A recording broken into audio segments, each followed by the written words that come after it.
바울이 3차 전도 여행을 이제 마무리를 하고 있습니다. 에베소에서 두란노에서 2년 동안 말씀 사역을 했고, 더불어 3차 선교 여행은 총 4년에 걸쳐서 전도 사역을 감당을 합니다.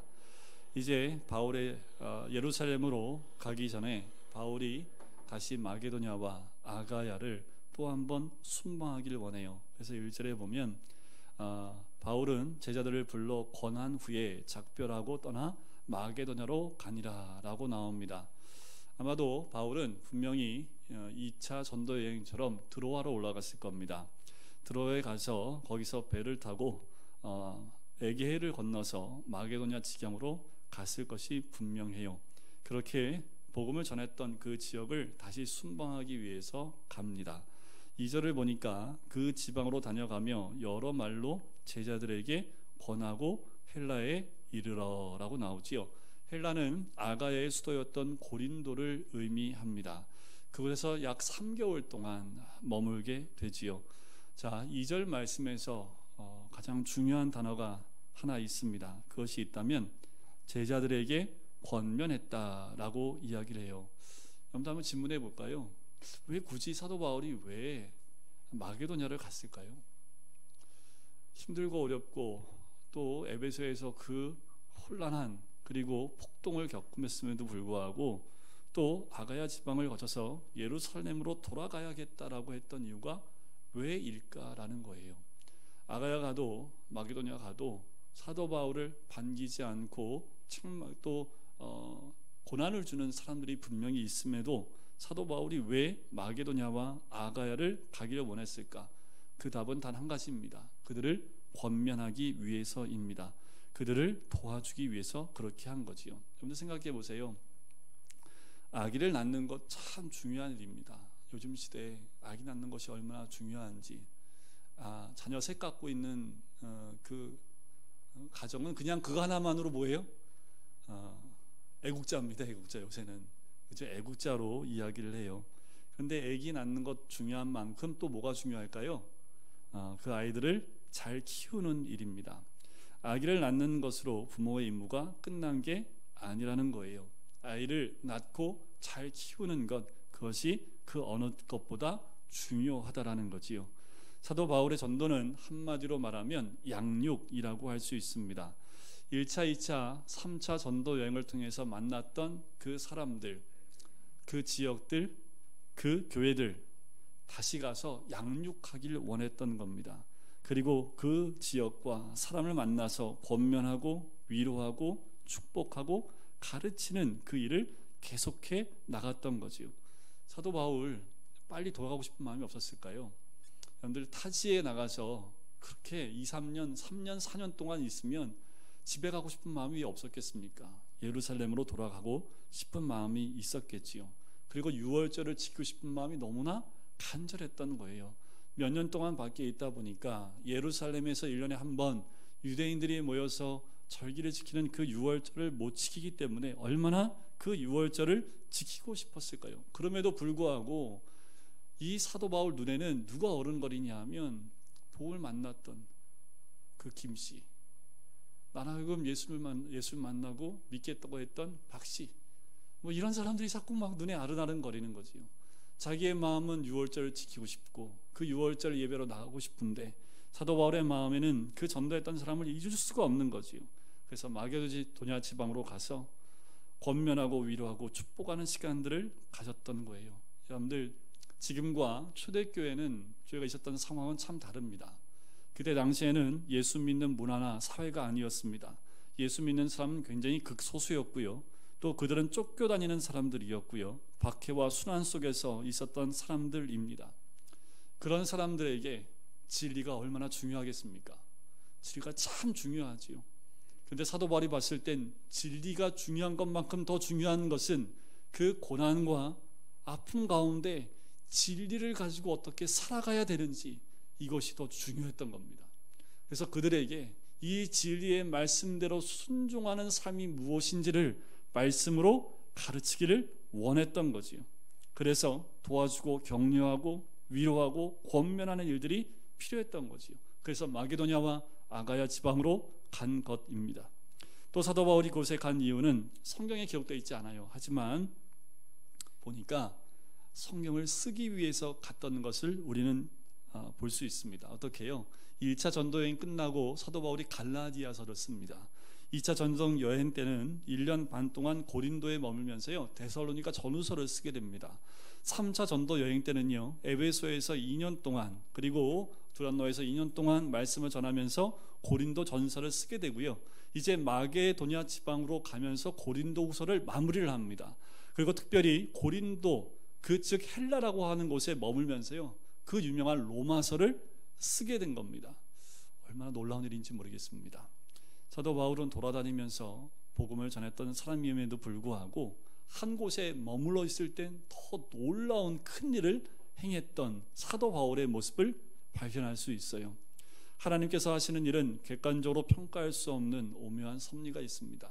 그런데 우리가 보기에는 이렇게 하는 것이 맞는 것 같아요. 우리가 보기에는 이렇게 해야 될 것 같아요. 그런데 시간이 지나고 나서 보니까 그러지 않고 가만히 있어서 그 가만히 있는 그 상태에 있을 때 했던 일들이 더 빛날 때가 있다라는 거지요. 지금처럼 코로나 바이러스로 인해서 모든 것이 멈춰 있을 때 여러분 우리 뭐 해야 될까요? 사도 바울은 마음에 뜨거운 열정을 가지고 사람들을 만나 복음을 전하고 싶은 마음이 머리끝까지 찬 사람이었는데 그러지 않고 머물러서 편지를 쓰기 시작했다라는 거지요. 결국 그 편지가 모여서 우리가 읽고 있는 이 성경책이 됐습니다. 늘 나가고 싶어도 요새는 나가기 어렵지요. 나가보니까 사람 엄청 많대요. 그럼에도 불구하고 교회에 나오기가 어려운 이 시대에 가정에서 예배드리는 우리 성도님들, 또 멈춰있는 우리의 삶 가운데서 우리는 과연 어떠한 모습으로 살아가야 될까? 우리가 이 시대에 바이러스로 인해서 멈춰진 이때에 어떤 모습으로 살아가는 것이 그리스도인의 삶일까? 우리 삶 가운데 한번 물음표를 던져봐야 될 줄 믿습니다. 사도 바울이 그러나 가는 곳마다 항상 트러블 메이커였습니다. 가는 곳마다 사도 바울을 죽이려는 적들이 있어요. 항상 그 주변에는 반대하는 세력들이 끊이지 않았다라는 겁니다. 1차, 2차, 3차. 1차 때는 돌에 맞아 죽을 뻔했지요. 2차 때는 맨날 쫓겨다녔습니다. 3차도 마찬가지예요. 반대하는 사람이 항상 있습니다. 여러분들, 반대하는 사람이 한 명도 없는 곳이 어딘지 아세요? 천국밖에 없습니다. 천국 외에는 여러분들 우리 주변에 반대하지 않는 사람 없다라는 거지요. 불편하게 하고 반대하고 괴롭히는 사람은 을에 있다라는 겁니다. 그런데 그거 아세요? 그렇게 핍박을 주고 반대하고 불편하게 하는 사람이 있기 때문에 성숙해질 수 있고요, 하나님의 일을 더 크게 이룰 수 있도록 하나의 자극제가 될 수 있다라는 겁니다. 저는 이 코로나 바이러스가 우리한테 이렇게 작용했으면 좋겠습니다. 코로나 바이러스로 인해서 원치 않게 예배드리는 것도 쉽지 않은 시대가 되는 이때에 오히려 이 바이러스를 통해서 우리 각자 가정에서 집에서 예배드리는 모든 가족들이 이 계기를 통해서 한 번 더 주님 앞에서 성숙할 수 있는 계기가 됐으면 좋겠습니다. 그래서 코로나 바이러스 리코로 자극제였으면 좋겠습니다. 여러분들, 가정에서 예배드리나 이곳에서 예배드리나 우리 모두에게 이것이 자극제가 되어져 하나님을 또 한 번 더 생각해 보고, 또 하나님 이것을 허락하신 이유가 무엇인지 더 깊이 묵상해 보고 만나는 계기가 되는 귀한 시간이 되었으면 좋겠습니다. 3절을 보니까 거기에 유대인들이 자기를 해하려고 공모한다라고 나오지요. 그래서 사도 바울이 선택한 것이 뭐예요? 마게도냐를 거쳐서 돌아가기로 작정을 합니다. 자, 고린도에서 3개월 동안 있다가요, 이제 예루살렘으로 바로 가고 싶었던 거죠. 여러분 생각해 보세요.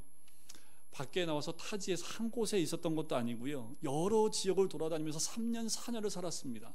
그럼 그 마음에 무슨 병이 생겼을까요? 고향병 생기지 않았을까요? 빨리 고향에 집에 돌아가서 좀 편히 쉬고 싶은 마음 있지 않았겠습니까? 그러면 빨리 배 타고 돌아가야 되는데 상황이 어때요? 배 타고 수리아 안디옥으로 돌아가고 싶은데 거기에 마침 누가 있어요? 자기를 죽이려고 준비하는 유대인들이 지키고 있는 거예요. 그래서 사도 바울이 어떻게 했을까요? 그러면 어쩔 수 없는 거지요. 마게도냐로 거쳐서 다시 돌아가는 겁니다. 마음이 어땠을까요? 여러분들 마음이 어땠을까요? 그런데 이 사건을 보고 또 한 가지 놀라운 교훈을 하나 발견합니다. 하나님이 마게도냐를 얼마나 사랑하시는지. 여러분들 한번 거꾸로 보실까요? 사도 바울에게는 고난이고 힘든 일이고 다시 먼 길을 돌아서 집에 가야 됐지만, 그런데 그것 때문에 로또를 맞은 사람이 있는 거지요. 누구예요? 마게도냐 사람들이지요. 평생 한 번 이 사도 바울을 만나기도 쉽지 않은데 마게도냐는 2차 때 한 번 봤지요. 3차 때 지나가면서 한 번 또 봤지요. 또 이제 안 올 줄 알았더니 또 한 번 왔어요. 마게도냐 사람들은 이 사도 바울을 계속 만날 수 있는 복을 누렸다라는 겁니다. 그런데 우리가 좀 불편할 수 있습니다. 근데 이 불편함이 오히려 어떤 분들한테는 복으로 다가올 수 있다라는 겁니다. 마게도냐를 얼마나 사랑했는지 여러분들 2차 전도 여행 때 여러분들 기억하세요? 아시아에서 너무 전도가 잘 돼서 막 폭발적으로 많은 사람들이 예수를 믿고 있는데 갑자기 성령님이 다 막아버립니다. 그리고 꿈에 누가 나타나요? 마게도냐 사람이 나타나서 건너와 우리를 도우라. 그 말을 듣고 그곳이 어딘지도 모르는데 사도 바울이 바로 마게도냐로 건너갑니다. 얼마나 하나님이 마게도냐 사람을 사랑했는지 모르겠습니다. 쉽고 빠른 길이 있는데 먼 길로 가야 할 때 있지요. 여러분들 그때 감사하시길 바랍니다. 하나님께서는 잘 되는 일을 통해서도요 영광을 받으시지만 안 되는 일을 통하여 더 큰 영광을 받으실 때가 많습니다. 성공을 통하여 영광을 받으시지만 실패를 통하여 더 큰 영광을 받으실 수 있습니다. 이게 하나님 방법이에요. 이것이 하나님의 놀라운 역사입니다.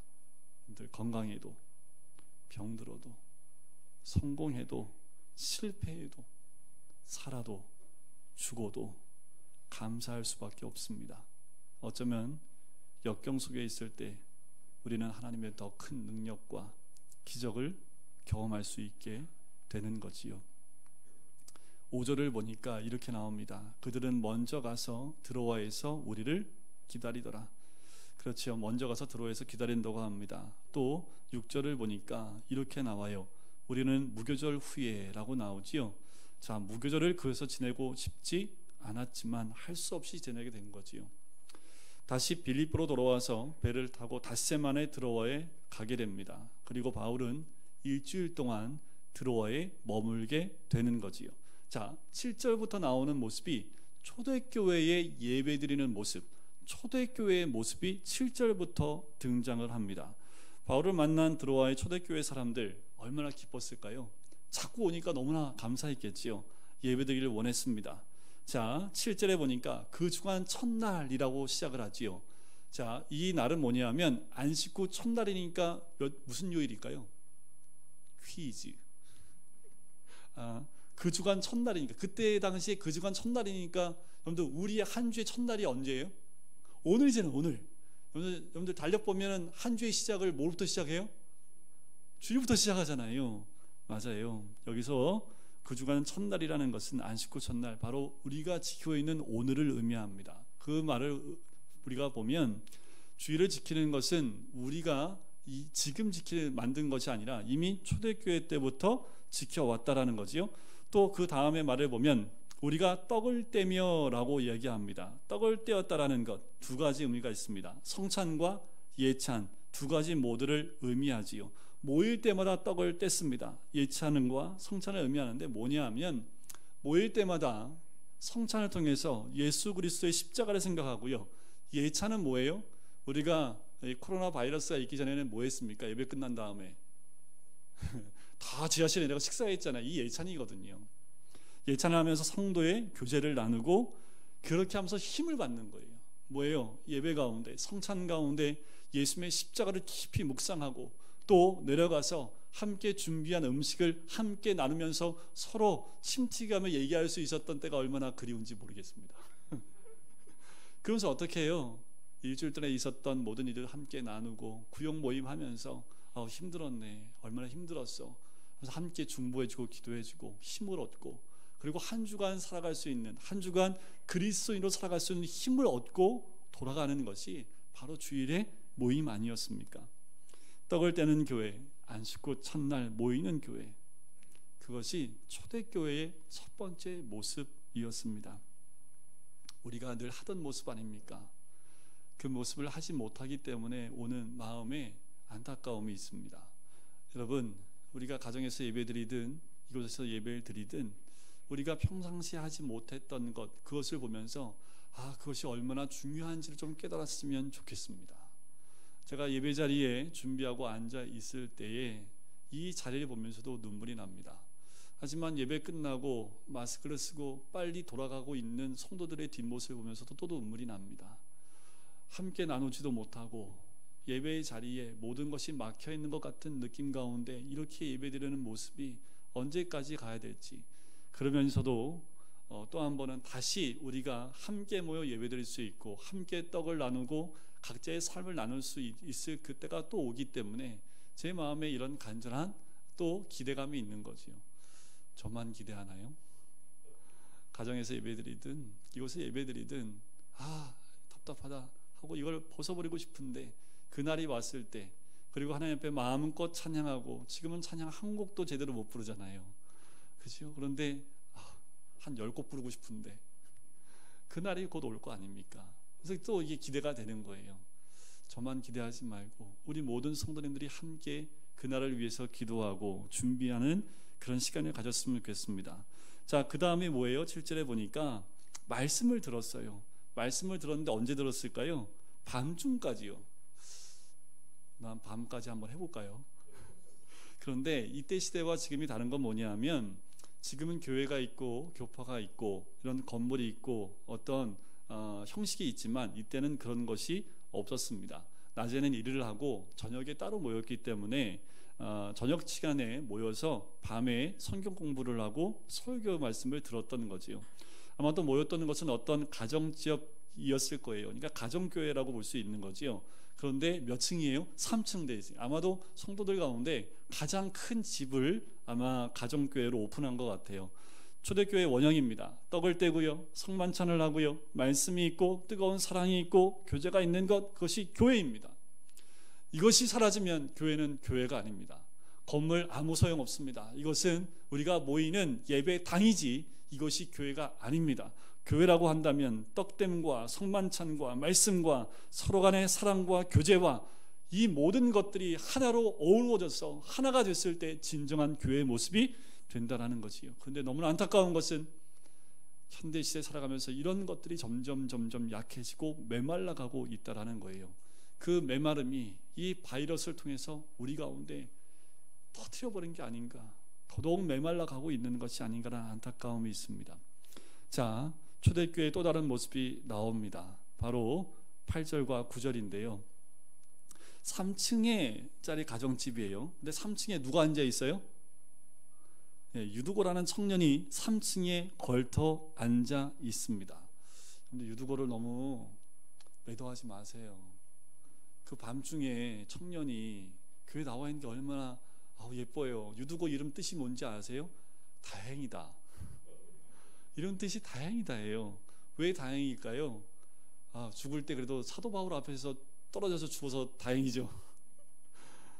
다행이라는 이름을 뜻을 갖고 있습니다. 근데 왜 이 유두고가 그렇게 졸다 떨어졌을까요?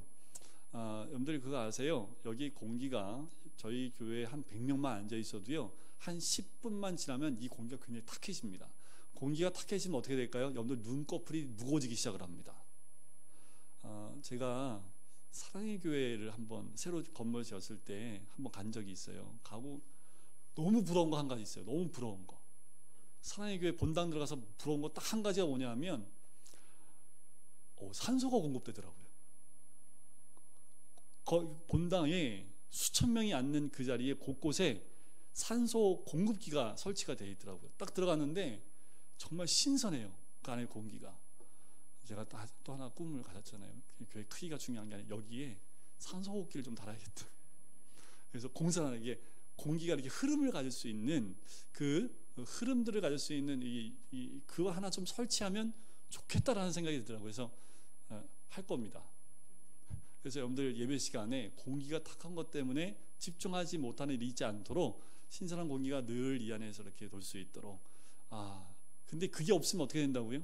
시간이 지날수록 많은 사람 모이면 눈꺼풀이 무거워질 수밖에 없어요. 유두고가 어떻게 했을까요? 그런 거 아니에요. 그러니까 눈꺼풀이 무거워질 수밖에 없는 거지요.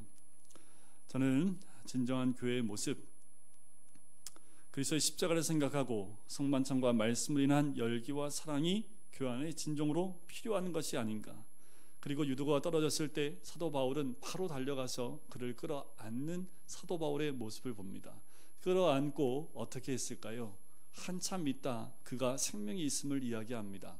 이가 죽었다라고 말한 사람은 이 저자인 의사 누가입니다. 의사가 죽었다고 하면 진짜 죽은 겁니다. 그런데 사도 바울이 그 시체를 끌어안고 일으키지요. 이 모습은 구약시대의 엘리야와 엘리사가 죽은 아이를 살릴 때의 모습과 거의 흡사합니다. 그가 살아나요. 누가 살아나서 다시 떡을 떼며 날이 새기까지 철야하며 은혜를 나눕니다. 대단한 거 아닙니까? 사도 바울 말씀의 열정. 누가 저기서 떨어져 죽었다가 살아났으면 그냥 함께 찬양하고 끝날 텐데 어떻게 해요? 살아났으니까 다시 떡 떼고 힘을 얻고 다시 말씀을 밤새도록 합니다. 체력이 대단해요. 그죠? 여러분들 11절 한번 보세요. 우리가 올라가 떡을 떼어 먹고 오랫동안 곧 날이 새기까지 이야기하고 떠납니다. 너무 좋아서요. 여러분들 밤새도록 하나님 찬양해 보신 적 있으세요? 너무 하나님 너무나 사랑해서 말씀을 밤새 동이 틀 때까지 읽어보신 경험 있으십니까? 여러분들 너무 우리의 모임이 너무 좋아서 밤새도록 여러분들이 모여서 교제를 나누신 적 있으십니까? 이들은 말씀을 듣기 위해서 밤을 새요. 12절을 보세요. 사람들이 살아난 청년을 데리고 가서 적지 않게 위로를 받더라. 유두고를 보면 누가 보일까요? 하나님의 살아계심이 보입니다. 유두고는 나가서 말하는 것 자체가 살아계신 하나님을 전한다라는 거예요. 여러분들 혹시 밖에 나갔더니 당신 예수 믿는 사람이었어? 이런 말 들으면 안 돼요. 저는 우리도 유두고와 같이요 죽었다 살아나는 흔적이 있게 되기를 바랍니다. 첫 번째는 그렇게 죽으면 안 되겠지요. 그렇게 죽으면 안 되겠지요. 하지만 우리 삶 가운데 흔적이 있었으면 좋겠습니다. 누구든지 우리를 보면서 예수님을 느끼고 예수님을 만나는 축복이 있게 되기를 원해요. 13절을 넘어가 보면 특이한 말씀을 발견합니다. 우리는 앞서 배를 타고 아소에서 바울을 태우려고 그리로 가니 이는 바울이 걸어서 가고자 하여 그렇게 정하여 준 것이라. 자, 날이 새기까지 이야기하고 바울이요 드로아를 떠납니다. 아소로 가는데 지금 13절을 보니까 어떻게 해요? 배를 타고 떠나보내고 사도 바울은 어떻게 해요? 걸어서 혼자 가요. 자, 이 드로아에서 아소까지는 약 20마일 80리 정도가 돼요. 그 길을 그냥 걸어서 떠났다라는 거예요. 혼자서요. 왜 그랬을까요? 이 말씀에 주목하는 이유가 있습니다. 80리 길을 혼자 걸어요. 혼자 걷는 사도 바울의 모습 가운데 예수님의 모습이 보여요. 우리 예수님 가는 곳마다 군중들이 모여와 있지만 우리 예수님은 군중 안에 있지 않으셨습니다. 늘 기도하러 산에 올라가셨고 늘 새벽 미명에 하나님 앞에 홀로 있었던 분이 우리 예수님이지요. 그렇게 하나님 만나기 위해서 홀로 있는 시간을 아끼지 않았던 분이 예수님인 것처럼 사도 바울도 그랬다라는 겁니다. 여러분들 우리도 이런 고독의 시간이 필요해요. 홀로 하나님과 대면하는 시간이 필요합니다. 자기 자신의 모습을 되돌아보는 시간이 필요해요. 그때 우리는 우리의 잘못을 깨닫게 되고 흐트러진 우리의 모습들을 다시 가다듬게 되는 거지요. 가장 중요한 것 하나님을 대면하는 일입니다. 그래서 이 말씀을 준비하면서 또 한 번 코로나 바이러스를 통해서 홀로 있는 분들, 홀로 있을 수밖에 없고 집에 있어야 되는 우리들 어쩌면 하나님을 대면하는 시간을 허락하는 것이 아닐까라는 생각을 갖게 됩니다. 여러분들 코로나 바이러스가 또 이런 면에서는 또 우리한테 도움이 되네요. 여러분들 집에서 홀로 있으면서 하나님과 깊은 대면하고 만나는 시간이 되었으면 좋겠고 또 이 시간이 지나고 난 다음에 다시 우리가 모였을 때는 그때 그 시간이 우리에게는 큰 도움이 되는 시간, 하나님을 더 깊이 만났던 시간이었다라는 것을 나누는 복된 시간이었으면 좋겠습니다. 우리 사도 바울 그 마음의 뜨거운 열정을 가지고 1차, 2차, 3차 전도여행을 떠나는데 일에 묶인 사람이 아닙니다. 제도나 방법에 묶여있는 사람이 아니에요. 오로지 그의 마음엔 복음 전도, 예수 그리스도를 어떻게 전할 수 있을까? 어떻게 하면 복음이 없는 곳으로 갈 수 있을까? 성공과 실패가 중요하지 않았습니다. 그가 실패하더라도 그것이 하나님께 영광이 된다면 그것으로 좋겠다라는 겁니다. 여러분들 사도 바울이 가는 곳마다 무엇이 왔습니까? 가는 곳마다 도적의 위험이 있었고요, 강의 위험, 배고픔을 겪고요, 매맞아 죽을 뻔했고요, 멀리 피해 가야 했고요, 도망가야 했던 어려움들이 숱하게 많았습니다. 그런데 사도 바울은 한 번도 그것 때문에 상처 입었다, 상처 받았다라는 말이 기록된 것이 단 한 군데도 나와 있지 않다라는 거예요. 사도 바울, 그는 이렇게 얘기합니다. 내가 마음에 사형 선고를 받고 살 소망까지 끊어졌지만 그러나 내가 더 고통스러운 것 하나가 있습니다. 그것은 주님의 교회를 위한 고통입니다. 그는 사람에게 관심이 있었지요. 그렇게 사도 바울은 배를 타고 이제 아소에서 50km 떨어져 있는 미둘레네 섬, 그 다음날 미둘레에서 80km 떨어져 있는 기오섬, 그리고 다음날 사모섬에 들렸다가 에베소에서 남쪽으로 45km 지점에 있는 밀레도라로 하는 도시로 향합니다. 눈을 뜨면 또 움직이고, 눈을 뜨면 또 움직이고, 또 눈을 뜨면 또 움직이고, 계속해서 움직여가는 그의 삶을 보게 돼요. 누가 이 사도 바울로 하여금 그렇게 했을까요? 주님에 대한 열정입니다. 그것 아니고서는 이를 이렇게 움직이게 할 수 없는 거지요. 주님을 사랑했고 주님께 미쳐 있었던 사람이 사도 바울입니다. 그래서요, 움직여가는 게 별로 중요하지 않아요. 우리 마지막 16절에 보니까 이렇게 나옵니다. 바울이 아시아에서 지체하지 않기 위하여 에베소를 지나 배 타고 가기로 작정하였으니 이는 될 수 있는 대로 오순절 안에 예루살렘에 이르려고 급히 감이러라. 여기서 한 가지 중요한 것이 있습니다. 아유, 세상이 그러지요. 왜 굳이 이렇게 모여서 예배드리려고 하냐고. 각자 집에서 예배드리면 되지. 그러면 저는 오늘 말씀을 통해서 왜 사도 바울은 꼭 굳이 오순절 안에 예루살렘에 가려고 했을까요? 꼭 예루살렘 가서 오순절 지켜야 돼요? 그냥 복음 전하는 그 자리에서 오순절 지키면 되지. 모터로 예루살렘 가서 오순절 지키려고 급하게 갈까요? 의미가 있는 거지요. 우리가 공동체를 이루고 함께 모여 예배드리는 데는 그만한 이유가 있습니다. 사도 바울이 오순절에 가려고 했던 이유 중에 하나는 뭘까요? 오순절에 역사하셨던 성령의 능력 아니겠습니까? 사도 바울은 그 성령의 능력이 필요했던 거지요. 그 예배, 오순절 절기, 그 절기가 중요한 것보다 그 절기로 예루살렘에 가서 역사하셨던 성령의 불타는 그 놀라운 능력 가운데 있기를 원했던 사람이 사도 바울입니다. 바울은요, 늘 예수님께 접붙여 있던 사람입니다. 그리고 모든 이방인들이, 모든 죽어가는 사람들이 예수 그리스도로 살아나기를 원했던 사람이 이 사도 바울이에요. 살든지 죽든지 내 몸에서 그리스도가 존귀하게 되려 한다. 이는 내게 사는 것이 그리스도다라고 얘기합니다. 여러분들, 우리의 삶의 목표가 그리스도입니까? 그분 때문에 결혼했습니까? 그분 때문에 공부합니까?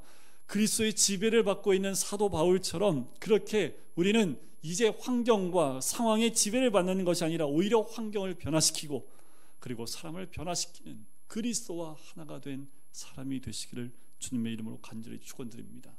주님의 목표가 나의 목표임을 기억하시고 오늘도 우리는 이 땅을 보고 사는 것이 아니라 그리스도께 붙잡힌 바 된 자들, 세상 사람들이 누리지 못하는 행복을 누리는 그 행복 가운데 있는 하나님의 사람이 되시기를 주님의 이름으로 간절히 축원드립니다. 우리 시간에 같이 기도하실까요? 이 사도 바울을 깊이 묵상하시면서 하나님, 이 시대에 우리가 회복해야 될 것이 무엇인지를 다시 한번 깊이 묵상하며 하나님, 우리 교회가 초대교회와 같은 그 모습과 그 열정이 있는 교회 될 수 있도록 인도해 달라고 우리 같이 한 목소리로 기도하겠습니다.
사랑의 주님, 우리 안에 사도 바울이 가졌던 그 마음과 그 열정과 초대교회가 누렸던 그 교제와 나눔과 성만찬과 H찬의 놀라운 은혜를 다시 한번 회복하며 누릴 수 있는 복된 교회와 우리가 될 수 있도록 축복하여 주시옵소서. 사도 바울의 그 심령이 우리의 심령이 될 수 있도록 인도하여 주시옵소서. 감사드리며 예수 그리스도의 이름으로 기도드립니다. 아멘. 우리 찬송가 210장 우리 같이 드리면서 봉헌하도록 하겠습니다.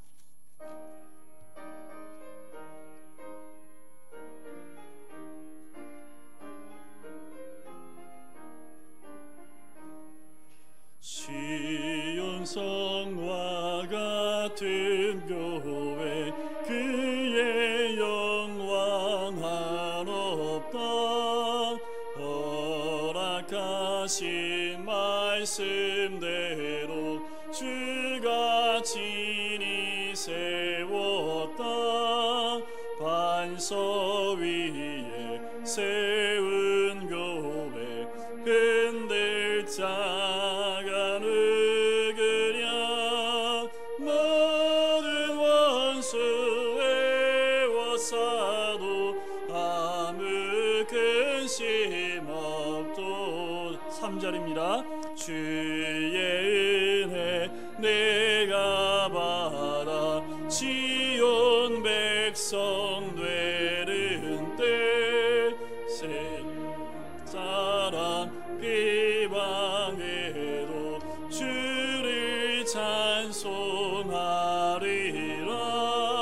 세상 헛된 모든 영광 아침 하게 같으나 주의 자녀 받을 복은 영원 무궁하도다.